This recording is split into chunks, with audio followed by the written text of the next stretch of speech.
السلام علیکم، آپ دیکھ رہے ہیں کھرا سچ۔ میرا نام مبشر لقمان ہے اور آپ کو میں ایک بات بتاؤں کہ آج میں جس شخصیت کا انٹرویو کرنے جا رہا ہوں یہ میں آپ کو بتا رہا ہوں ابھی سے، اور جب بھی میں نے آپ کو پہلے بتایا الیکشن سے پہلے کوئی نہ کوئی خبر دی ہے تو اللہ کے کرم سے وہ صحیح ثابت ہوئی، اور میں آج آپ کو بتا رہا ہوں کہ تیار رہیے گا کہ آج میں جس کا انٹرویو کر رہا ہوں وہ اگلے الیکشنز میں آپ کو سب سے زیادہ انہوں نے حیران کرنا ہے۔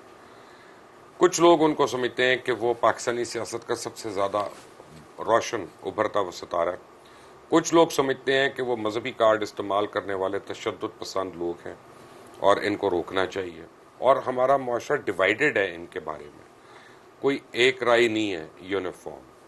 لیکن ایک بات صحیح ہے کہ جب علامہ خادم حسین رضوی صاحب کا انتقال ہوا تو اس وقت تحریک لبیک پاکستان جو تھی وہ توڑ پھوڑ کا شکار ہو گئی۔ لوگوں کا خیال تھا کہ اب یہ بٹ جائے گی اور بڑے فیکشنز بن جائیں گے، اور ان کے صاحبزادے جو تھے علامہ سعد رضوی صاحب سے، ان سے بڑے بڑوں کو امید نہیں تھی کہ وہ جماعت کے امور کو اس طرح سے سنبھال لیں گے، لیکن انہوں نے کیا۔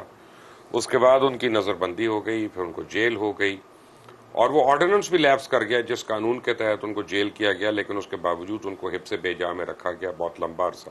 اور پھر تحریک لبیک نے ایک لانگ مارچ کی، وہ لانگ مارچ وزیر آباد پہ جا کے خیمہ زن ہوئی اور وزیر آباد کے اوپر بڑا مارکا پڑا، لیکن اس پوری لانگ مارچ میں 38 افراد جو تھے وہ شہید ہوئے، اگر میری انفارمیشن صحیح ہے، ابھی ہم چیک بھی کر لیں گے۔ 38 تو شہید ہوئے اور بے انتہا زخمی ہوئے جن کا کوئی میرے پاس تو حساب نہیں ہے۔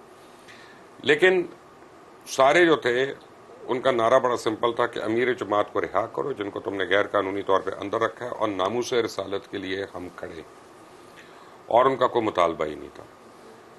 تحریک لبیک پاکستان کا آنے والے دنوں میں کیا مستقبل ہے، اور یہی پاکستان تحریک انصاف جس نے تحریک لبیک کے اوپر بے انتہا ظلم کیے، تشدد کیا، ان کے لوگ شہید ہوئے، کارکنان مارے گئے، اور ان کے اوپر بھارت سے دوستی کا الزام لگا، ان کے اوپر بھارت کے ایجنٹ ہونے کا الزام لگا، رو سے پیسے لینے کا الزام لگا۔ آج وہ دیکھ رہے ہیں کہ کیسے وہی رہنما تحریک انصاف کے در بدر بھاگ رہے ہیں اور پنجاب پولیس ان کے ساتھ کھیل کھیل رہی ہے۔ علامہ سعد رضوی صاحب، السلام علیکم۔ جی وعلیکم السلام۔ پہلے تو بڑا شکریہ کہ آج آپ نے مجھے ٹائم دیا۔ آپ کا شکریہ، آپ تشریف لائے۔ علامہ صاحب، کیسے دیکھ رہے ہیں آپ ملکی حالات کو اس وقت، جو لانگ مارچ ہو رہی ہے، سب کچھ ہو رہا ہے؟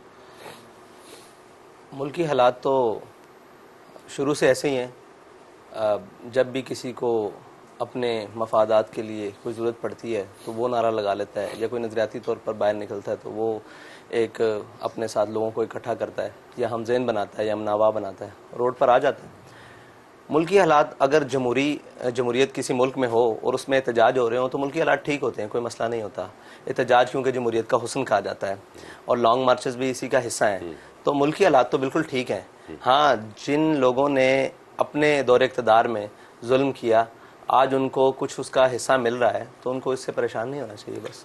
لیکن ابھی پرسوں میں حیران ہو گیا، ایک پولیس کانسٹیبل بیچارہ شہید ہوا اور اس کا تمسخر اڑایا جا رہا ہے اس کی شہادت کا۔ یہ کتنے دکھ کی بات ہے، اصل میں تو آرڈرز پہ عمل کر رہے ہیں۔ جی بالکل مبشر صاحب، بات یہ ہے کہ وہی لوگ جب ہمارے ساتھ کچھ ہو رہا تھا تو ادھر سے کچھ پولیس والے جان بحق ہوئے تصادم کے نتیجے میں، تو وہ پہلی صف میں کھڑے ہو کر، بلکہ ان کا دل کر رہا تھا کہ ہم امامت کروائیں جنازے کی، ایسے اظہار کر رہے تھے، اور ان کے بچوں کے ساتھ۔ آج جب ان کے ساتھ یہ واقعہ پیش آیا تو وہ ان کی مذمت بھی نہیں کر رہے، اس قتل ناحق کی مذمت بھی نہیں کر رہے، تو یہ دورہ معیار ہے۔ کم از کم میانہ روی رکھنی چاہیے۔ اگر ہمارے ہاں تصادم میں کسی کی کوئی جان چلی گئی تھی تو وہ ایسے ہی تھا جیسے اب چلی گئی ہے۔ کوئی یہ صاف ظاہر ہے ایک موب ہوتا ہے، ایک طریقہ، مطلب اشتعال اٹھتا ہے اور چیزیں ٹکرا جاتی ہیں، لیکن اس وقت تو یہ صورتحال تھی کہ جی وہ بیوہ ہو گئیں، ان کے بچے یتیم ہو گئے، تو آج بھی صورتحال وہی ہے۔ لیکن آج وہ کہہ رہے ہیں کہ یہ کیا ہوا، کوئی نہیں، وہ کوئی ڈاکو پھڑن گیا سی، تو مثلا ڈاکو نہیں پکڑنے گیا، جی ڈاکو نہیں پکڑنے گیا تھا، کم از کم وہ تحریک انصاف کے ذمہ دار یا ایکٹیوسٹ کو گرفتار کو کرنے گیا تھا، یہ تو آپ کو ماننا چاہیے۔ آگے سے جو کچھ ہوا، یہ ہم موازنہ نہیں کرتے کہ ہمارے گھروں میں بھی ایسے ہی آئے، لیکن کسی نے ایسی حرکت نہیں کی، نہ کسی کو ضرورت پیش آئی۔ اور میں یہ سمجھتا ہوں کہ یہ جو پولیس کا کسی بھی سیاسی آدمی کے یا کسی کے گھر کو بھی پھلانگنا یہ مناسب نہیں ہے، کیونکہ ایک تو یہ ہے کہ اس کے گھر کی چادر اور چار دیواری کا تقدس کی پامالی، دوسری ایک بڑی بنیادی وجوہات ہیں کہ پولیس میں بھی اچھے اور برے لوگ موجود ہوتے ہیں۔ ہمارے وہ لوگ جن کے گھروں کو پھلانگا گیا، آج بھی وہ لوگ موجود ہیں جو معاشی طور پر مستحکم نہیں ہو سکے دوبارہ، کیونکہ ان کے درازوں میں سے ان کی پیمنٹس پڑی ہوئی تھی، جنہوں نے لینا دینا جو بھی گھر میں رکھا ہوتا ہے ہر انسان نے، وہ سارا کچھ لے گئے. تو یہ اس لیے ہم اس کی حوصلہ افزائی نہیں کرتے، لیکن کم از کم ان لوگوں کے کہتے ہیں کہ وہ جو قتل ناحق ہوا ہے اس کی آپ مذمت تو کریں. اچھا جی، آپ الیکشنز کب دیکھ رہے ہیں؟ آپ تو اتنے بڑے بڑے جلسے کر رہے ہیں. کل بھی بھالپور کا میں جلسہ دیکھا، بڑا، یعنی اگر آپ کی اپوزیشن میں ہوں تو بڑا خوفناک جلسہ تھا. اتنا بڑا بھرپور جلسہ میں نے تو نہیں دیکھا وہاں پہ. تو آپ لوگ کب سوچ رہے ہیں الیکشنز ہونے کا؟ دیکھیں، ہم تو یہ سوچ کر بیٹھے ہیں کہ الیکشن جب بھی ہوں ہم تیار ہیں. اب باقی الیکشن تو اداروں کا کام ہے، ہم پریڈکشنز کریں کہ آج کل پرسوں، یہ تو اداروں کا کام ہے. کسی کو یہ معلوم نہیں تھا کہ رجیم چینج ہوگا اور یہ ایسے ہو جائے گا. تو الیکشن کی بھی کوئی میرے خیال سے ابھی تو مقررہ وقت اور مدت نہیں ہے، لیکن جیسے جیسے حالات بنیں گے الیکشن کے تو اس کے لیے تحریک لبیک خود کو تیار کر رہی ہے اور تیار کھڑی ہے میدان عمل میں. لیکن تحریک لبیک کے پاس ایک پرابلم ہے نا. آپ کے پاس پچھلے الیکشن میں نے دیکھا تھا کہ کسی مسجد کے آپ امام کو اٹھا کے، امام مسجد کو آپ نے ٹکٹ دے دیے پکڑ کے، لیکن وہ نہ پیسہ لگا سکتے ہیں، نہ برادریوں میں اثر رسوخ ہوتا ہے. تو ووٹ کیسے لیں گے؟ اچھا، آپ نے بات کی امام مسجد کو ٹکٹ دینے کی، بالکل امام مساجد کو بھی ٹکٹ دینی ہوگی، لیکن ہمارے قائد نے ہمارا ایک نظریہ بتایا تھا کہ ہم پیچھے رہ کر کام کریں گے اور ان لوگوں کو لے کر آئیں گے جو اس کے اہل ہوں. تو اہل لوگ آج بھی آگے ہیں، ہم ان کو ٹکٹ دینے کے لیے تیار ہیں. یعنی کل فواد چودھری کو مل جائے گا ٹکٹ آپ کے پاس؟ نظریاتی تو ہونا ضروری ہے نا. نہیں، وہ تو خیر کسی نظریات کا نہیں ہے، وہ آپ کے نظریات کا کیسے ہونا. جی وہ تو مطلب، اور ہم ان لوگوں کو ٹکٹ دینے کے لیے تیار ہیں. لیکن یہ اگر بات آپ کریں کہ پیسہ ہونا ضروری ہے الیکشن کے لیے، تو اس پر تحریک لبیک یقین نہیں کرتی. نہیں، وہ ٹھیک ہے، لیکن آپ سمجھ رہے ہیں کہ جو میں بات کر رہا ہوں کہ اب ٹھیک ہے آپ کو کروڑوں کی ضرورت نہیں، لیکن بہرحال کو 4 گاڑیوں میں پیٹرول ڈالنا ہے، گاڑیاں چلنی ہیں، موٹر سائیکلیں چلنی ہیں، پوسٹر چھپنے ہیں، کچھ تو چلتا ہے نا. اس کے لیے تحریک لبیک کا چھوٹے سے چھوٹا کارکن اور بڑے سے بڑا ذمہ دار اپنی جیب سے خرچ کرنا جانتا ہے، وہ آپ نے دیکھا ہے. اچھا، اب مجھے یہ بتائیں کہ آپ کو تحریک انصاف کا کیا فیوچر لگ رہا ہے؟ تحریک انصاف کا فیوچر ابھی تاریک ہے، بہت سارا تاریک ہے. اچھا، تاریک کا مطلب بتائیں مجھے. تاریک اندھیرے کو کہتے ہیں. اچھا، انہوں نے جو رستہ چنا ہے وہ اندھیرے کا رستہ ہے. جمہوریت کی اگر وہ نام لیتے ہیں تو آپ نے ایک فرانس کو للکارا تو انہوں نے پورے امریکہ کو للکار دیا ہے، تو اب ان کا مستقبل وہ وقت تاریک گزر گیا ہے جب للکارنے کا وقت تھا. اچھا، ہاں، سیٹ پر بیٹھ کر للکارا جاتا ہے، اور اگر للکار دیا جائے اور بعد میں جا کے ایمبیسیوں میں وضاحت دی جائیں کہ ہم آپ کو نہیں کہہ رہے، یہ ہمارا سیاسی بہن ہے. اچھا، یہ دی انہوں نے وضاحتیں؟ ہمارے تک تو یہی اطلاعات ہے کہ انہوں نے امریکہ کی ایمبسی میں جا کے معافیاں بھی مانگی؟ ایک دفعہ نہیں، 3-4 مرتبہ. ماشاءاللہ. اچھا حضرت، اب یہ بتائیں کہ آپ سے کل کتنے معاہدے ہوئے تھے حکومت کے اس کریک ڈاؤن کے دوران، یا شروع سے چلتے؟ نہیں، شروع سے چل کے. شروع سے تو نون لیگ کے ساتھ پہلا معاہدہ ہوا، ٹھیک ہے جی. اس کے بعد ایک اور معاہدے کو پر عمل درآمد کرنے کے لیے ایک دھرنا ہوا. بہرحال وہ معاہدہ پھر ہو گیا. اس کے بعد پھر ایک فیض آباد میں دوسرا ہم فرانس کے خلاف گئے تو ایک معاہدہ ہوا. پھر اس کے بعد اس معاہدے کی توسیع کی گئی، ٹھیک ہے.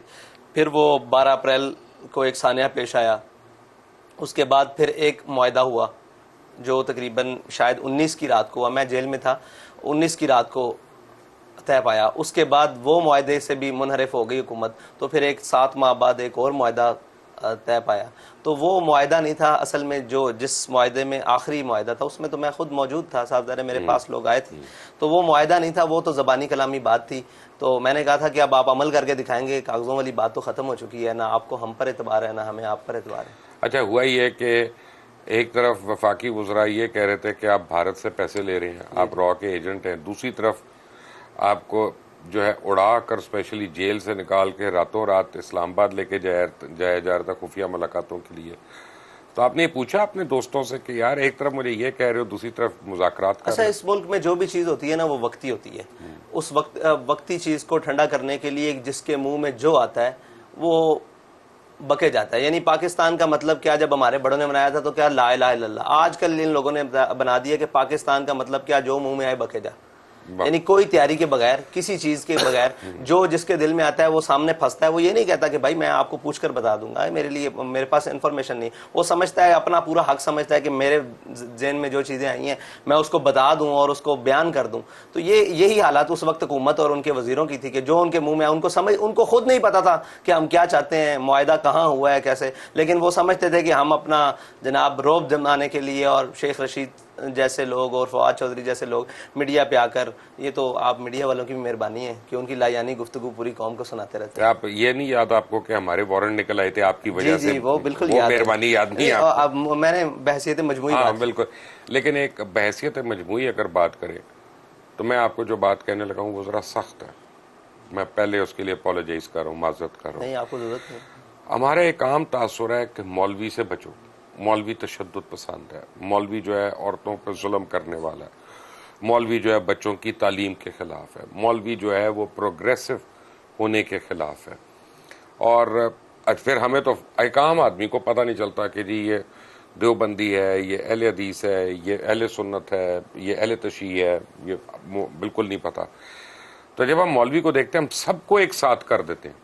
لیکن اب اس میں طالبان آ جائے، اس میں تحریک طالبان آ جائے، اس میں تحریک لبیک آ جائے، وہ تو اس چیز کا اور اس کم علمی کا آپ کو نقصان ہوتا ہے.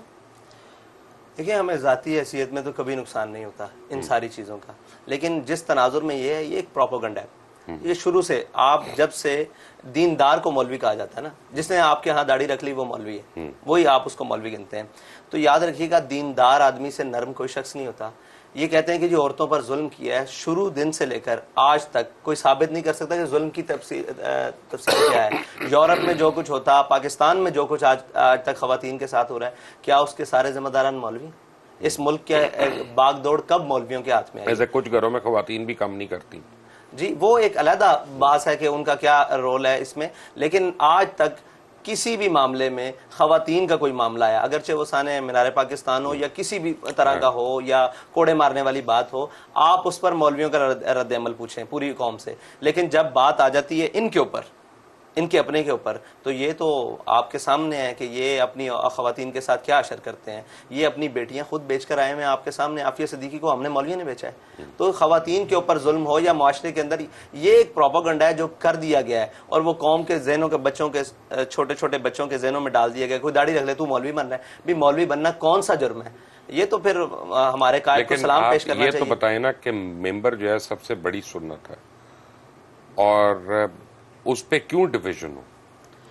ممبر کے اوپر ڈویژن کیوں؟ دیکھیں، خیالات کے اندر ڈویژن ہونا اور بات ہے، اس کے عمل کے اندر ڈویژن ہونا اور بات ہے، لیکن اس کا معاشرے پر اثر کیا پڑ رہا ہے اس کے اندر تو کوئی ڈویژن نہیں ہے. اگر میں کہہ رہا ہوں تو میرا بھی مسئلہ یہ ہے کہ میرا بھی نعرہ یہ ہے کہ میں قوم کی اصلاح کی کوشش کر رہا ہوں. ٹھیک ہے، اگر کوئی بھی میرے مخالف مسلک والے یا مذہب والے کوئی بھی کر رہے ہیں، ان کا بھی مقصد یہ ہے کہ اصلاح کر رہے ہیں. ہاں، کس کی اصلاح کتنی پر اثر ہے معاشرے میں یہ دیکھا جائے گا، یہ فیصلہ قوم کے پاس ہے. اچھا، آپ سے ڈر بڑا لگتا ہے لوگوں کو کہ اگر آپ کو الیکشن جیتنے تھے تو پتہ نہیں آپ کس کس سفیر کو گھر بھیج دیں گے، تو ہم آدھے دنیا سے ہم لڑکے رہیں گے.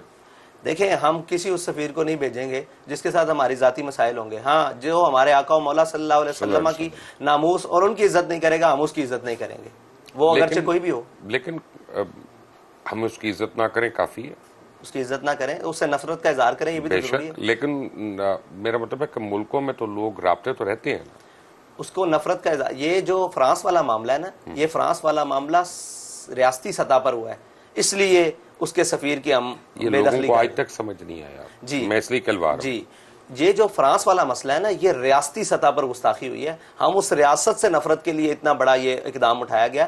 باقی اگر کسی کا ذاتی کردار ہوتا ہے تو وہ تو مقامی حکومتیں بھی کہتی ہیں کہ ہمارا اس سے کوئی تعلق نہیں ہے. کوئی بھی کہیں دنیا میں، مطلب کسی بھی ملک میں اگر یہ کوئی حرکت کرتا ہے، وہ اگرچہ اسلامی ملک بھی ہو سکتا ہے یا اسلامی ملکوں میں بھی بعض رہنے والے یا کوئی مسلمان بھی کرتا ہے، تو اس کا ذاتی فعل ہے. یہ جو فرانس نے کیا یہ ریاستی فعل تھا. پریزیڈنٹ آف فرانس کا بیان، جی، یہ اس ملعون کا مطلب فعل ہے اور اس نے یہ بات کی ہے، تو اس لیے ہم اس کے ساتھ ریاستی بائیکاٹ چاہتے تھے. اچھا، میں آپ کے ساتھ ایک وہ یعنی لوگوں کے جلسے تو نہیں میں کہوں گا، لیکن جو عرس کے دنوں میں لوگ جمع ہو رہے تھے آپ کے والد صاحب کے، وہاں پہ میں آیا تھا، تو میں نے جو لوگوں کا دیکھا تھا وہ تو عشق کرتے ہیں آپ سے، وہ تو بڑا پیار کرتے ہیں. تو یہ کیا صرف ناموس رسالت کی وجہ ہے کہ کوئی اور وجوہات بھی ہیں؟ جی نہیں، یہ تو بات سیدھی سیدھی ہے. لوگ ہم پر اعتبار اسی بات سے کرتے ہیں کہ انہوں نے جو بات کی حضور سید عالم صلی اللہ علیہ وسلم کی محبت میں، الفت میں، ان کے عشق میں، ان کی ناموس کے لیے، ختم نبوت کے لیے، اس کے اوپر پیرا دیا. تو یہی وجہ ہے، اور تو کوئی ہمارے ساتھ محبت کرنے کی خاصی وجہ نہیں ہے، نہ ہم اور محبت کے لائق ہیں کسی. ہمارے پاس ایک ہی وجہ ہے، دعا کریں وہ وجہ سلامت رہے. آمین آمین ثم آمین. میں بریک لینی ہے، لیکن اس سے پہلے بتائیں، شادی کے بعد آپ خوش ہی ہیں نا؟ الحمدللہ ہے رب العالمین۔ اور لوگوں کو اس سے پہلے بھی خوش تھے، نہیں، جیل میں میں بھی تک خوش تھے، تسلی ہے نا لوگوں کو، آپ زیادہ تو نہیں ڈانٹ رہے نا آپ نہیں لوگوں نہیں کو۔ جیل میں بھی خوش تھے، اس سے پہلے بھی خوش تھے الحمدللہ۔ علامہ صاحب میرے ساتھ ہی ہیں، ایک بریک کے بعد آتے ہیں، ٹیک اے بریک۔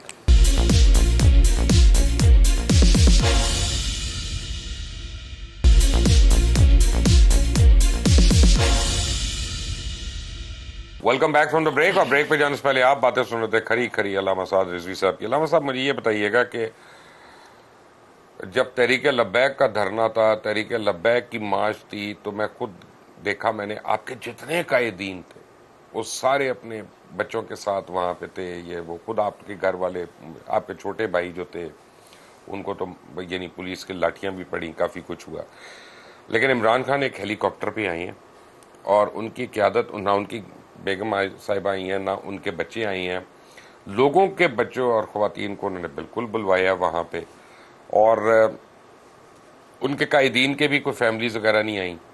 یہ آپ کو تضاد نظر آیا یہاں پہ لیڈرشپ کا؟ جی یہ لیڈرشپ کا تضاد ہے، اس میں ہمارے قائد نے ہماری تربیت کی تھی، وہ پہلے فیض آباد میں بھی ہم دونوں بھائی موجود تھے، ہم دو ہی بھائی ہیں اور دونوں بھائی موجود تھے، تو تضاد بھی نظر آیا اور اس کا نتیجہ بھی نظر آیا کہ جب قائد ایسی حالت میں ہو تو پھر قوم روڈوں کے اوپر ایک شیل چلنے سے بھاگ جاتی ہے۔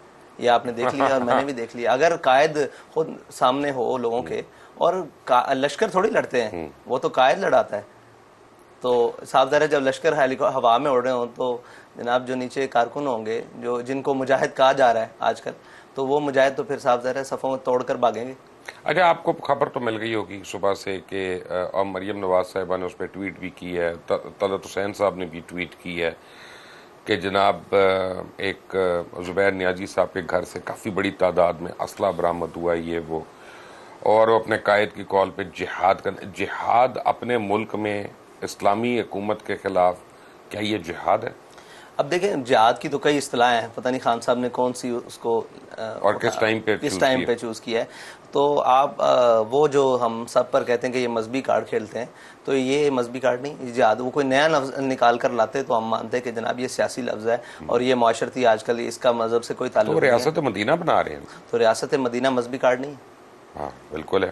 تو جب ریاست مدینہ کا نام لے کر خان صاحب اس ملک میں سیاست کر سکتے ہیں تو ہم ناموس رسالت، پاکستان کا مطلب کیا، لا الہ الا اللہ محمد رسول اللہ، تاجدار ختم نبوت، یہ نعرہ لگا کے پاکستان میں سیاست کیوں نہیں کر سکتے؟ یہ دورہ معیار کیوں ہے؟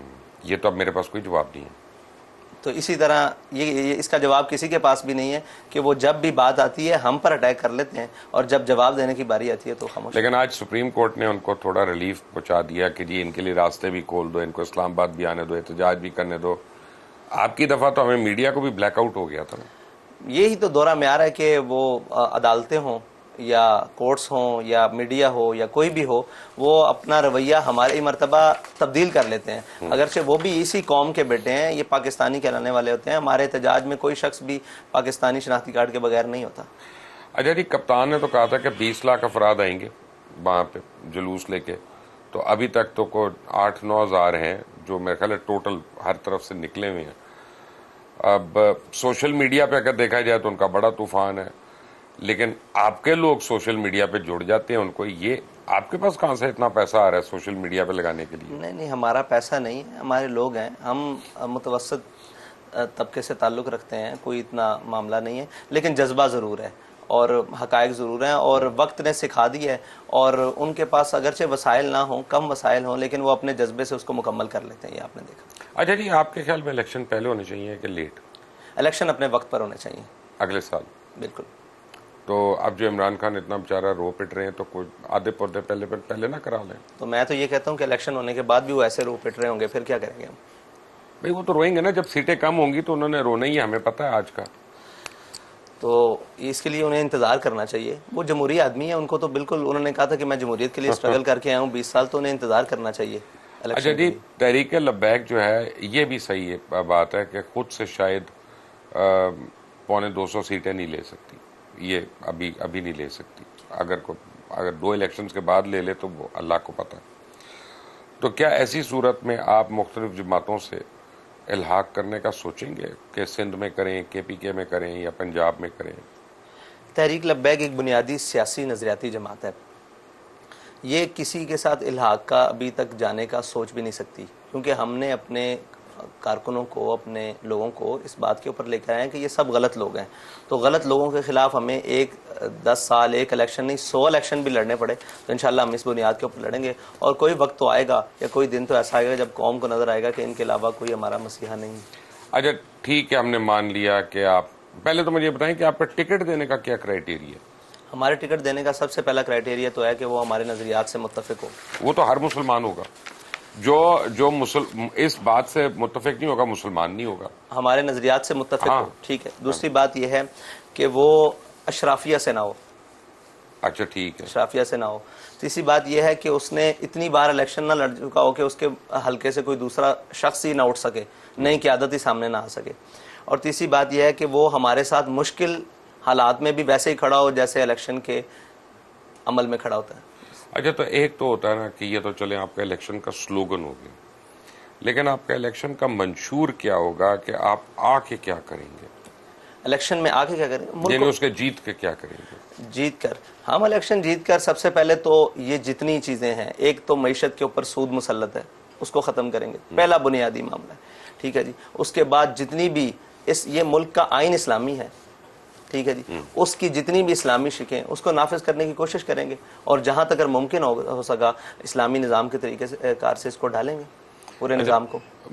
مجھے بتائیں کہ اسلامی نظام جو ہے, ابھی ذرا سی ایکٹر کی بات ہے یہاں پہ, کیونکہ ہمارے مسلکی اختلافات اتنے زیادہ ہیں اور فقہی ہمارے اختلافات اتنے زیادہ ہیں کہ کس مسلک کا نظام جو ہے وہ مانا جائے گا. دیکھیں میں آپ کو ایک عرض کر دوں کہ فرض کریں میرا اور آپ کا روزہ کھولنے کا ایک ٹائم نہیں ہے, روزہ رکھنے کا ایک ٹائم نہیں ہے, نمازوں کی تعداد پہ تعین نہیں ہے, تو اب کس کا اسلام مانا جائے گا؟ اسلام جس کے اوپر عمل کیا جائے وہ تو ہر کوئی اپنے طریقے سے کرے گا نا. جیسے سود ہے, سود کے اوپر کسی مسلک کا اختلاف نہیں, سود تو اللہ کے خلاف ہے. نماز کے پڑھنے کے اوپر اختلاف کسی کا نہیں ہے, تو ہر ایک کو نماز کا پابند تو کیا جائے گا. طریقہ کار اس کا اپنا اپنا ہوگا, وہ جہاں مرضی رفع یدین کرے نہ کرے اپنا. جی بالکل کرے. خانہ کعبہ شریف میں سارے جاتے ہیں, اپنے طریقے سے نماز پڑھتے ہیں, جو ان کے پیچھے پڑھتا ہے اس کی اپنی مرضی, جو اپنی نماز پڑھتا ہے. مسجد کھلی ہے سب کے لیے, وہاں سب جا کر نماز پڑھتے ہیں. بس اسی طریقے سے یہ پاکستان ایک مسجد ہے ہر مسلمان کے لیے, ٹھیک ہے جی.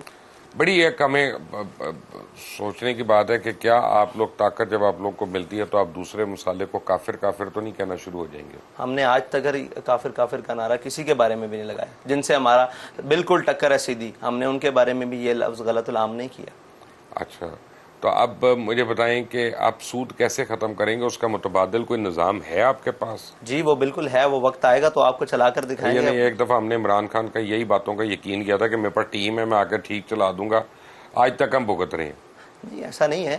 عمران خان اور اس کا تو لانگ مارچ کو پولیس لاٹھی چارج کر کے ادھر ادھر کر سکتی ہے, تانوں کون ادھر ادھر کرے گا؟ تسی تے بھیڑتے چھتے جی چپک جاندے ہو سارے نو. نہیں ایسی بات نہیں ہے. وہ جب دیکھیں ایک عملی زندگی ہے, ایک ہے باہر بیٹھ کر باتیں اور ایک ہے عملی طور پر جب سود کے خلاف ساری چیزیں آئیں گی تو وہ ہم اس کو عمل کر کے دکھائیں گے. ابھی تو باتیں ہیں, میں آپ کو کہوں یہاں سے وہ تو ایک لمبی معیشت کو چھوٹی 10 دنوں میں تو خراب نہیں ہوئی پاکستان کی, تو یہ 75 دنوں کا کام تو نہیں ہے, لیکن اس کی بنیادی چیزیں وہ ان ٹریک پر تو انشاءاللہ ڈال دیں گے جس سے معیشت دن بدن بہتری کی طرف جائے. اس ٹریک سے اتار دیں گے جس پر ابتری جا رہی ہے. پابندیاں رہی ہیں آپ کو کوریج دینے پہ؟ جی یہ معلوم ہے. تو یہ کبھی آپ نے اس کی تحقیق کی ہے کہ یہ کیوں ایسا؟ انٹرنیشنل پریشر ہے ان کے اوپر, اور صرف میڈیا کے اوپر پابندی نہیں ہے. آپ میری ابھی تصویر فیس بک پر یا ہمارے قائد کی تصویر یا تحریک لبیک لکھیں, آپ کا اکاؤنٹ سسپینڈ کر دیں گے 90 ڈیز کے لیے, پھر اس کے بعد آپ کے اکاؤنٹ کو اڑا دیا جائے گا. تو اس کے لیے ہم نے پٹیشن وغیرہ ڈالی ہیں, لیکن ہے جرم ضعیفی کی سزا مرگ مفاجات. تو جب تک طاقت نہیں ہے, جب تک بنیادی نہیں ہے تو کون سنتا ہے. تو یہ صاف ظاہر ہے ایک ان کے ہاتھوں میں سارے مسائل, جن کو ہمارے نظریے سے بھی اختلاف ہے, ہمارے نعرے سے بھی اختلاف ہے. وہ یہ سمجھتے ہیں کہ یہ وہ لوگ ہیں جو حقیقی طور پر نظام کو بدل سکتے ہیں, یہ وہ لوگ ہیں جن کے بڑوں نے ہزاروں سال اس برِ صغیر پہ حکومت کی ہے, یہ ان کے نظریات کے لوگ ہیں. ان کو پتہ ہے گہرائی سے کہ ہم کون لوگ ہیں, وہ ہمیں اچھی طرح سے جانتے ہیں, اس لیے ہم سے خوفزدہ ہیں. ورنہ ہمارے ہاتھ میں کون سی تلوار ہے, تیر ہے, یا ہمارے کسی شخص نے کون سا بارود باندھا ہوا ہے, یا کہیں کیا جا کر بات کی ہے. ہم نے تو کشمیر کی بات کی ہے نا, یاسین ملک کی بات کی ہے, حریت رہنما جناب سب کی ان کی باتیں کی ہیں. آج ان کو آپ نے سن لیا, سزا ہو گئی؟ جی سزا ہو گئی ان کو. کتنا بڑا ظلم ہے.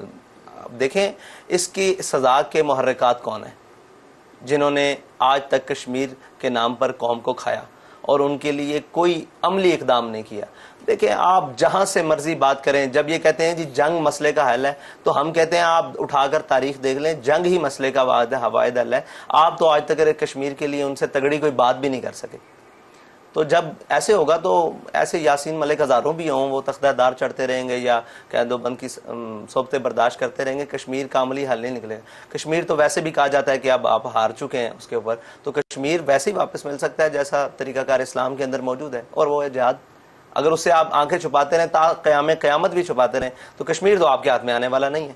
اس کے لیے آپ آج سٹینڈ لے لیں یا جب آپ بالکل آخری سطح پر ہوں تب سٹینڈ لے لیں. آپ کو آخری حل تو اس کا یہی نظر آتا ہے, سفارتی طرف. اب آپ کو سمجھ آ رہی ہے کہ بیرونی طاقتیں آپ کے کیوں خلاف ہیں؟ جس طرح کی گفتگو آپ فرما رہے ہیں, جی اچھے خاصے آدمی کو آپ نے ڈر لگا دینا کہ آگے پتہ نہیں کی کرے گا.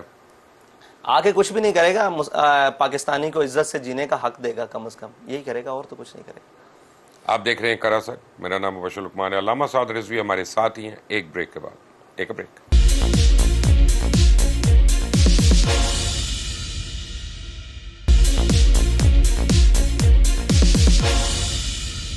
Welcome back from the break. اور بریک پہ جانے سے پہلے آپ باتیں سن رہے تھے تحریک لبیک پاکستان کے امیر حافظ سعد رضوی صاحب کی.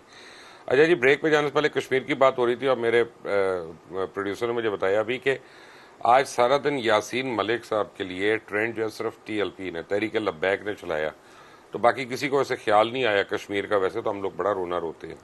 کشمیر کا خیال جن کو آیا بھی تھا, انہوں نے آدھا گھنٹہ قوم کو سڑک پر کھڑا کیا, اور کشمیر کا فرنٹ لائن پر مقدمہ لڑنے والے بہت سارے افراد, جن میں حافظ سعید صاحب بھی موجود ہیں, ان کو اپنی حکومت میں ان کو سزا دلوا کر خود قید و بند. حافظ سعید ہیں, مسعود اظہر صاحب ہیں, مطلب یہ بہت بڑے بڑے لوگ جنہوں نے کشمیر کے لیے اسٹرگل کی, ان کو آپ نے جیلوں میں بند کر دیا. تو ہم بھارت سے پیٹیں کہ انہوں نے یاسین ملک کو یہ تو کہتے ہیں کہ حافظ سعید صاحب نے پتہ نہیں دہشت گردی کی تھی, کیا کیا تھا. ان کے پاس کیا ثبوت ہیں کہ انہوں نے دہشت گردی کی تھی؟ نہیں, ثبوت تو کوئی نہیں, وہ تو عدالت نے بھی بری کر دیا تھا. لیکن اب کیا کریں, کیا کیا جاتا ہے. ان غلاموں کا یہ مسلک ہے کہ ناقص ہے کتاب, سکھاتی نہیں مسلمان کو غلامی کے آداب. تو یہ جس نظام کے ہم تحت چل رہے ہیں وہ سارے غلامانہ ہیں. آپ نے غلامی کا دم بھرا ہے, اور آج آپ کہہ رہے ہیں کہ ہم آزادی کا نعرہ لے کر چل رہے ہیں. تو اس سے بڑی منافقت کیا ہو سکتی ہے قوم کے ساتھ؟ تو آپ کے خیال میں عمران خان منافق ہے؟ میں تو اس کو منافق اعظم کہتا ہوں, شاید آپ کو معلوم نہیں. جب میرا مطلب, میں جلسے بھی نہیں آیا ابھی تک آپ کے جہاں پہ وہ تقریر سنی ہو. آج آپ نے بڑے لوگوں کا دل توڑ دیا یہ بات کر کے. ہمارا پرابلم ہے, ہم کچھ کاٹتے نہیں, ایڈٹ نہیں کرتے. اب آپ نے جو بات کی اسے پتہ نہیں کتنوں کا, اور وہ مجھے بھی برا کہیں گے. جی دیکھیں, ہمیں برا کہنے والوں کو حق حاصل ہے کہ وہ ہمیں جتنا مرضی برا کریں, لیکن کم از کم جو ہمارے سامنے چیزیں واضح ہیں ہم ان کو چھپا تو نہیں سکتے. اچھا حضرت, سب کچھ ٹھیک ہے ایک جگہ پہ, لیکن اب مذہب کے نام پہ جتنے اس ملک میں قتل ہوتے ہیں, تشدد ہوا ہوا ہے, اس کی کبھی کسی عالم دین نے مذمت نہیں کی. یعنی مذمت کی ہے بغیر نام لیے, یا صرف اپنے مخالف مسلک کی ہے. لیکن ہم نے کبھی علماء کاؤنسل نے یا اور لوگوں نے سر جوڑ کر یہ نہیں بیٹھے کہ ہماری جو بدنامی کا باعث بن رہا ہے, اور ہمارے مذہب کی آڑ میں جو لوگ دہشت گردی کر رہے ہیں یا کچھ کر رہے ہیں, ان کو ہم کیسے ایکسپوز کریں.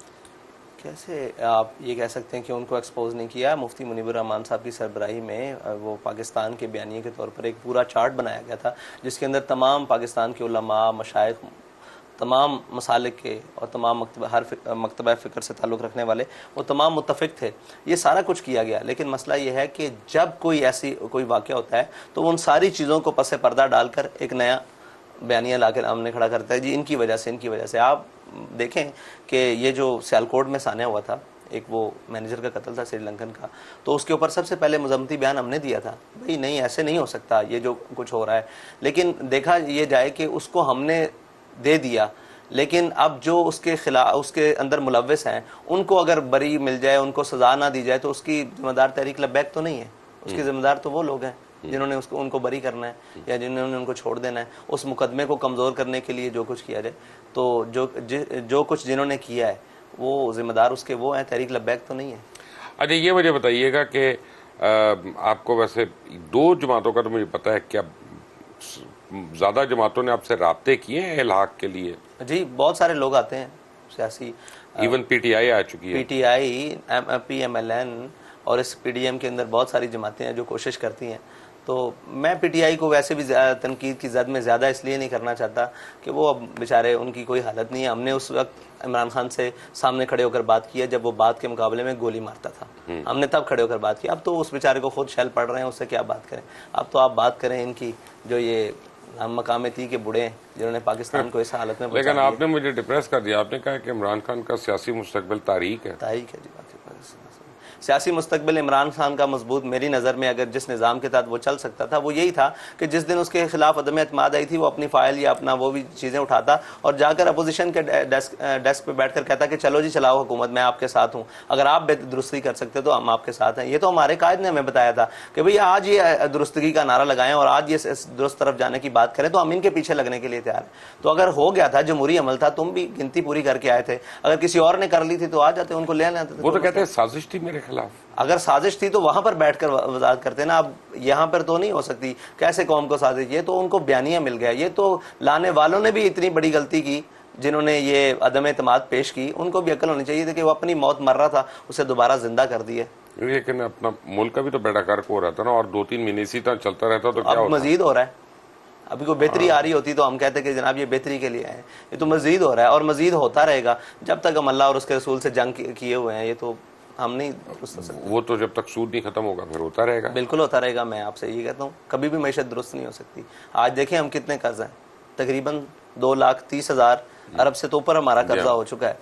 تو ہم صاحب ظاہر سود کی مد میں اور اس کی مد میں شاید رات سے بھی زیادہ دے دیں, ہمیں شاید علم شاید دے چکے ہوں, لیکن ہم جاری ہیں, سب کچھ جاری ہے. جب تک سود اس ملک سے نہیں ختم ہوتا, اس ملک کی معیشت کے اوپر جو اشرافیہ قابض ہے ان سے دور کر کے معیشت کو نہیں چلایا جاتا, تب تک تو معیشت کی یہی صورتحال ہے. اچھا, مجھے پتا چلا آپ نے اپنی پارٹی کی ری آرگنائزیشن شروع کی ہے, تنظیم نو آپ نئے سرے سے کر رہے ہیں ہر سطح پہ. تو کیا کوئی ایسا ڈیسک بنا رہے ہیں کہ جو مختلف ایمبسیز میں جا کے امبیسڈرز کو ملے تاکہ آپ کے متعلق جو غلط فہمیاں باہر کے ممالک میں پائی جاتی ہیں ان میں کسی طرح کمی کی جائے؟ جی بالکل, اس کے لیے ہم نے ایک دیا ہوا ہے, پورا ایک پینل تشکیل دیا ہوا ہے. جو لوگ اس چیز سے وابستہ رہے ہیں, ریٹائرڈ نہیں, جو ریٹائرڈ ہیں, ایمبیسڈر ہیں, ریٹائرڈ ہیں, وہ لوگ ہم سے رابطے میں ہیں. اور اس میں ہمارے کچھ شعبے میں مولوی ہیں, یہ آپ آ کر دیکھیں, ہم آپ کو دکھائیں. اگر سوشل میڈیا میں مولوی حضرات ہوتے اور اس طریقے ہوتے تو کم از کم آپ خود نہ مان رہے ہوتے کہ ان کو ہم نے کیا. ہمارے الیکشن سیل میں تو ہر چیز کے ہم پرفیکشن یہی چاہتے ہیں. حق یہ ہے کہ اس کے اہل کو اس کی جگہ پر رکھا جائے. تو جو جس چیز کا اہل ہوگا اس کا میرٹ, جی اس کے حق کا مطلب ہی ہے کہ اس کے اہل کو وہاں پر متعین چاہے اس کی داڑھی نہ ہو, کسی کچھ بھی نہ ہو, کوئی مسئلہ نہیں. ٹھیک ہے. تو اب آپ لوگ اپروچ کر رہے ہیں ایمبسیز کو یا نہیں؟ جی ہمارا پینل ہے, وہ جائے گا انشاءاللہ, ان کے ساتھ گفتگو کرے گا, بیٹھے گا. پہلے تو خدشات دور ہوں گے, پھر اس کے بعد بات چیت آگے بڑھے گی, پھر اس کے بعد آگے سارے معاملات. اگر سب نے آپ کو کہا کہ اچھا یار چلو درگزر کر دو فرانس والے کی بات, تو پھر کیا ہوگا؟ نہیں, وہ درگزر نہیں کی جیسے, وہ ہمارے ایمان نہیں, درگزر میرا مطلب ہے اوکے غلط لفظ ہے. انہوں نے کہا کہ یار آپ امبیسڈر کو چھوڑ دو, اس کا قصور نہیں ہے, وہ تو خود نوکری کر رہا ہے. پھر ہم کیا کہیں گے؟ اس کا نوکر تو ہے نا کہ جو گستاخ ہے, اس کو تو ہم نہیں چھوڑ سکتے کبھی بھی. ذہن سے کسی کونے سے کیا ایک لمحے کے لیے بھی ہم اس چیز کو نہیں بھول سکتے کہ جو اس نے کیا. ہمارا اس کے بارے میں وہی ہے, فرانس کے صدر نے جو ہمارے آقا و مولا کے بارے میں گفتگو کیا, ہمارا اس کے بارے میں ایک ہی بیانی ہے, من سب نبی فقتلو. یہ نہیں ہو سکتا, اس سے نیچے بات نہیں ہو سکتی. اچھا, کیا غیر مسلم ٹی ایل پی جوائن کر سکتے ہیں؟ جی بالکل, اور جوائن کی ہوئی ہے. ہمارا ایک ونگ ہے, اس کے اندر لوگ مائنورٹی ونگ. جی بالکل مائنورٹی ونگ ہے کراچی کے اندر. یہاں مجھے مسجد کے اندر لوگ آ کے ملتے ہیں, انہوں نے کہا جی میں فلاں مذہب سے تعلق رکھتا ہوں لیکن آپ سے محبت رکھتا ہوں, کم از کم جس چیز کو آپ حق سمجھتے ہیں اس پر کھڑے تو ہوتے ہیں. تو لوگ آتے ہیں ہمارے ساتھ ملتے ہیں, کوئی کلمہ پڑھتا ہے, کوئی ویسے آ جاتا ہے, کوئی ہمارے سے مسائل آ جاتا ہے. میں آپ کو بتاؤں, آپ حیران رہ جائیں گے, ہم نے پچھلے الیکشن میں 2018 کے الیکشن میں ایک خاتون کو, مسیحی خاتون کو ٹکٹ دیا اپنے الیکشن کے لیے, خواتین کے لیے جو کوٹا ہوتا ہے اس میں الیکشن تھا. وہ ہماری تبلیغ سے نہیں, وہ ہمارے کردار سے مسلمان ہو گئی ہیں ماشاءاللہ. تبلیغ سے نہیں, ایک دن بھی انہیں کسی نے جا کر نہیں کہا کہ آپ کلمہ پڑھ لیں, لیکن وہ ہمارے قریب ہوئی, ہماری چیزوں کو دیکھا اور یہ ساری باتیں دیکھی تو وہ مسلمان ہو گئی ماشاءاللہ. تو یہ بات ہے کہ ہمارا ان سے رویہ ویسے ہی ہے. کسی سے ہمارا آج تک, یہ یوحنا آباد میں سب سے جب ملک کے اندر ایک کرائسس تھے کرونا کے, مطلب بہت مشکل حالات تھے, میں خود یوحنا آباد کی گلیوں میں جا کر ان کی امداد کرتا رہا ہوں, اس میں ہمیں کوئی تکلیف نہیں ہے. تو ابھی آپ لوگ چولستان بھی گئے ہوئے تھے؟ جی چولستان. وہاں پہ کیا دیکھا؟ وہاں پہ سچی بات کہوں اگر آپ چلائیں تو سچی بات یہ ہے کہ وہاں کے لوگ بھی ہمارے اداروں سے ناراض ہیں. وہ کہتے ہیں ہمارے پانی پر آ کے ان لوگوں نے قبضہ کر لیا. تو یہ دیکھنا ہوگا کہ جہاں سگنلز نہیں آتے, جہاں ٹی وی نہیں ہے, وہاں ان کو اینٹی اسٹیبلشمنٹ بیانیہ کس نے دی ہے؟ آپ کے رویے نے دی ہے. آپ کو یہ درست کرنا پڑے گا, اور جس کا حق ہے اس کو دینا پڑے گا. آپ یہاں سے لا کر, کہیں سے لا کر مالدار جاگیردار ان کو مربے وہاں دے کر آباد کریں, جن کو پانی, جن کے لیے پانی ایک ایک بوند جو پانی کو ترس رہے ہیں, ان کو اگر پانی نہ ملے, ان کے جانوروں کو نہ ملے, تو وہ آپ کے خلاف ہی ہوں گے. کب آپ کے حق میں بات کریں؟ تو مجھے بڑا افسوس ہوا کہ اس ملک کتنی تقسیم کا شکار ہو چکا ہے کہ ایک وہ شخص جس کو شاید جس کا نام فتح اللہ ہو, اور میں اس سے پوچھوں وہ اپنا نام فتو بتائے, وہ بھی کہہ رہا تھا کہ جی انہوں نے ہمارے اوپر ظلم کیا, ہمارے پانی کے اوپر قبضہ کر لیا. تو یہ بڑا میرے لیے ایک عجیب, ان کے حالات بہت برے ہیں. ان کے لیے آج تک حکومتی سطح پر تو کچھ نہیں کیا گیا. زیادہ دور میں کچھ کیا گیا تھا, لیکن وہ آج ساری ٹربائنز اور پانی کے ٹیوبویلز بند ہو چکے ہیں, نلکے بند ہو چکے ہیں. ان کے لیے دوبارہ کوئی کسی آپ لوگوں نے وہاں پہ کیا کام, میں نے دیکھا حافظ سعید کے لوگوں نے کیا, وہاں پہ جماعت اسلامی کے لوگوں نے کیا, لیکن نان مذہبی این جی اوز وغیرہ جو ہیں, وہ میرا جسم میری مرضی والی, ان میں سے کوئی نہیں کیا وہاں پہ عورتوں کی ہیلپ کرنے یا بچوں کی ہیلپ کرنے؟ وہ چولستان ڈیزرٹ ریلی میں جائیں گے, وہاں پر اربوں روپے خرچ کریں گے, وہاں پر تماش بینیاں کریں گے جی, اور وہاں پر لاکھوں کروڑوں خرچ ہوں گے, اور ایک شامیں منائی جائیں گی, لیکن غریبوں کے مداوع کے لیے کوئی وہ شخص نہیں گیا جس کے دل میں ذرا سا بھی انسانیت کا کوئی درد ہو. آپ ان کی حالت دیکھیں, ان کے جانوروں کی حالت دیکھیں, ان کی اپنی جسمانی ساخت دیکھیں, تو انسان کو کسی نہ کسی طور پر ان پر رحم آ ہی جاتا ہے کہ یہ وہ. تو الحمدللہ ہم نے جو بھی ان کی امداد کی وہ کیمرے کی آنکھ سے ہٹ کر کی ہے. آپ جو ہے وہاں پہ واقعی اس تعداد میں ہم بات ہو رہی ہیں جو ہمیں بتایا جا رہا ہے؟ ان کے جانوروں کی امداد تو ہو رہی ہیں, اس تعداد میں ہو رہی ہیں. کچھ وبائی امراض بھی پھیل جاتے ہیں بارش نہ ہونے کی وجہ سے, اور کچھ پانی کی قلت بھی ہے. تو جہاں آج بھی آپ کے ملک میں, جس میں آپ کہیں کہ ہمارے میریٹ ہوٹل میں روزانہ اربوں کی آمدن ہے, جس ہوٹل پی سیز اور کسی ہوٹل کی اربوں کی آمدن نہیں ہوتی, سالانہ کہہ لیں, سالانہ کہہ لیں, اربوں کی آمدن اگر سالانہ کہہ لیں, سالانہ بھی تھوڑی نہیں ہے, اگر اربوں کی آمدن ہو ان کی, ہمیں ان سے اختلاف نہیں ہے, کھانا اچھا کھائیں پیئیں, وہاں لوگ پانی گدلے پانی کے اوپر کپڑا رکھ کر منہ لگا کر پانی پئیں, تو افسوس کا مقام تو ہے ہمارے لیے, بحیثیت قوم تو ہے, بحیثیت ملت تو ہے, حق ہے جی پانی. اور پھر وہاں ایک اور بڑا مسئلہ ہے کہ جس کو پانی پاس کروانا, پانی لینا ہے, یا وہ ایک ٹوبے بولتے ہیں وہاں کے مقامی, تو اس کو وہ پاس کروانا پڑتا ہے گورنمنٹ میں. دنیا میں کئی اصول نہیں ہے, کھانے پینے کے لیے کوئی پاسنگ کی ضرورت نہیں ہے. ان کو کم از کم بنیادی ہے, وہ کہتے ہیں ہمیں پانی ملتا رہے تو ہم زندہ رہ سکتے ہیں, ان کے جانور اور وہ. تو وہاں پانی کا کوئی انتظام نہیں ہے. یہاں سے جو قریبی لوگ پانی لے کر جاتے ہیں, وہ وہاں کے وڈیرے اور جناب وہ جو جن کے تعلقات اداروں کے ساتھ ہیں, یا جن کے تعلقات سیاسی بڑے گھرانوں کے ساتھ ہیں, وہ اپنے لوگوں کو پانی دلوا کر پیچھے ختم کر دیتے ہیں. حضرت آپ کا بہت بہت شکریہ, آج آپ نے وقت دیا. ہمیں بھی انشاءاللہ امید ہے کہ آئندہ بھی آپ سے ہمیں ملتا رہے گا وقت یہاں پہ. آپ کے تشریف لانے کا بہت شکریہ. ہم آپ کے لیے دعا کر سکتے ہیں, اور جو کار خیر آپ کر رہے ہیں اس کے لیے دعا کر سکتے ہیں کہ اللہ تعالیٰ اس کو آگے بڑھائے, اللہ تعالیٰ اس میں برکت ڈالے. اللہ تعالیٰ ہمارے پاکستان کی خیر فرمائے.